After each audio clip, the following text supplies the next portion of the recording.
Assalamualaikum warahmatullahi wabarakatuh. Selamat datang di channel Trader Angkringan. Semoga teman-teman penonton dan pendengar semuanya dalam kondisi sehat selalu. Amin. Sebelum itu jangan lupa untuk subscribe Trader Angkringan di YouTube dan follow Trader Angkringan di TikTok. Terima kasih. Disclaimer on.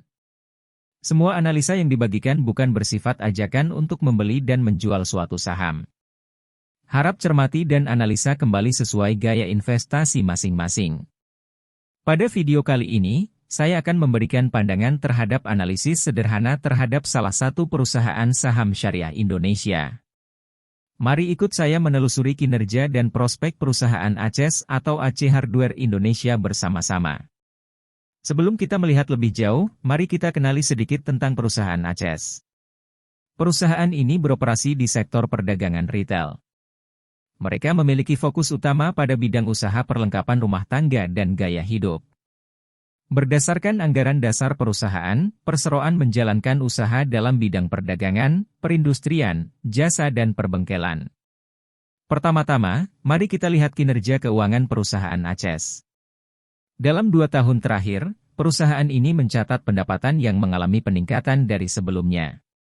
Pendapatan mereka awalnya turun sebesar minus 1,93% dari Q2 2021 ke Q2 2022, dan kemudian baru meningkat sebesar 14,99% dari Q2 2022 ke Q2 2023. Ini menunjukkan adanya pertumbuhan yang sangat optimis dalam bisnis perusahaan.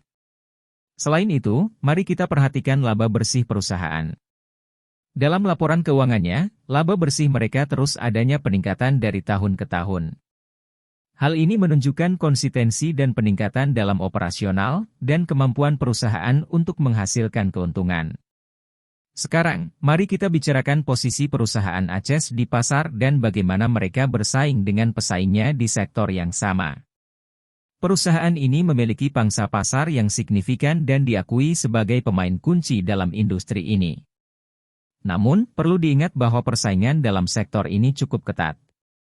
Perusahaan ACES bersaing dengan beberapa pesaing seperti Era Jaya Swasembada dan Ral Sinar Eka Selaras. Dari perbandingan ketiga perusahaan tersebut, ACES menjadi emiten dengan market cap tertinggi sebesar 12,18 triliun, net profit margin tertinggi sebesar 7,45%, return on assets tertinggi sebesar 9,29%, dividend yield tertinggi sebesar 4,37%. Yang terakhir dari pendapat saya pribadi, harga yang cukup aman untuk investasi di saham ACES ini adalah di harga 430, walaupun kedepannya masih sangat mungkin untuk naik kembali. Karena ini penilaian subjektif, jadi jangan ditelan mentah-mentah ya. Secara keseluruhan, perusahaan ACES menunjukkan kinerja keuangan yang solid, posisi yang kuat di pasar, dan prospek pertumbuhan yang positif. Namun, penting untuk diingat bahwa investasi dalam saham melibatkan risiko, ini hanya sudut pandang pribadi saya saja. Dan sebaiknya melakukan analisis lebih mendalam dan berkonsultasi dengan profesional keuangan sebelum mengambil keputusan investasi. Terima kasih telah menonton video analisa fundamental sederhana perusahaan ACES AC Hardware Indonesia kuartal 2 2023. Jangan lupa untuk like, komen, dan subscribe ke channel YouTube Trader Angkringan dan like, share, follow juga Trader Angkringan di TikTok dan tinggalkan komentar jika ada yang ingin ditanyakan. Save juga video ini jika bermanfaat buat kamu. Mohon maaf jika ada kekurangan dan salah kata. Sampai jumpa. Wassalamualaikum warahmatullahi wabarakatuh.